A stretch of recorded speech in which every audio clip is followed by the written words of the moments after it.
Imagine Joseph saying, wait a minute, God, you're telling me to take he and Mary to Egypt, but I've spent all my life in this Galilean area, and you're telling me to go to Egypt. My livelihood is here in this area, and you're telling me to move from where I live now?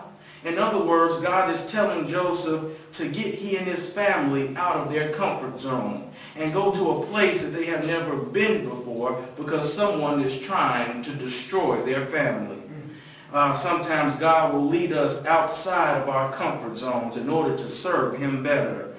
You will have to do things that you are not used to doing. You may have to go places that are unfamiliar.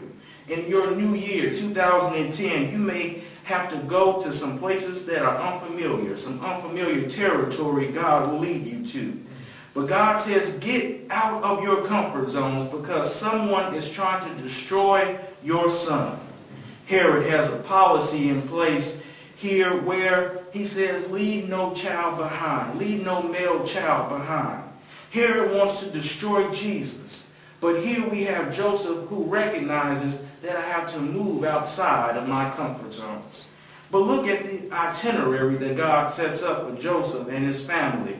Verse 14 of chapter 2 explains the conditions that God established for their travel. It says that Joseph and his family should flee at midnight. Here God is telling us that there will be times in our life where we have to serve him when it is dark and desolate in our lives. In this past year, we've all had our share of midnight moments. But God is asking us, can you anchor my kingdom here on earth when it's dark, when it's lonely, when it seems like all hope is gone? Can you follow me even through harsh opposition? Joseph had a midnight faith. Why was he able to travel during the darkest part of the night? I believe he was able to travel during the darkest part of the night. He was able to manage his midnight moment because he was carrying the light of the world in his hands. He had Jesus in his hand. The S-U-N, the sun was not shining, but the S-O-N is always shining. The only reason Mary and Joseph made it to Egypt was because they were carrying Jesus. In your walk with God, you have to carry the light of the world with you. Yes, sir. And so they move on to Egypt. They go to Egypt, and Herod begins his policy of death and destruction, destroying those males under 2 years of age. Herod thought he would take everybody out, but here's something interesting in the text. It says, stay in Egypt. God tells Joseph, stay in Egypt until Herod dies. You see, God had already placed a term limit on Herod. No matter how powerful Herod may think he or she is, there's always a term limit.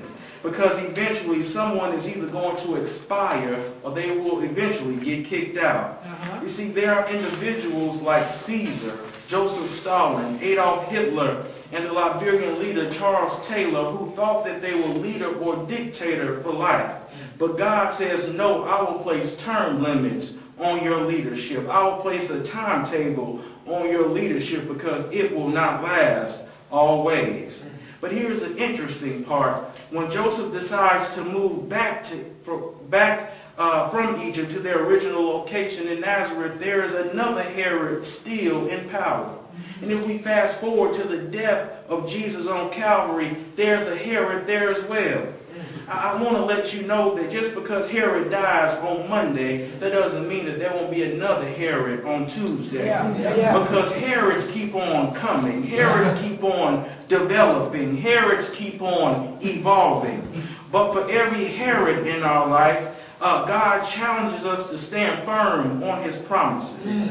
For the evolving nature of our Herods, God equips us with timeless, eternal virtues to store into our spiritual biodata that will sustain us. In other words, he has given us promises on which to stand to counter Herod's policies. What are God's promises? I am with you always until the end of the world. What are God's promises? Come unto me, all who labor and are heavy laden, and I will give you rest. What are God's promises? Don't grow weary in well-doing, for you shall reap if you faint not. What are God's promises? I can do all things through Christ who strengthens me. What are God's promises? Count it all joy when you fall into various trials, knowing that the testing of your faith worketh patience.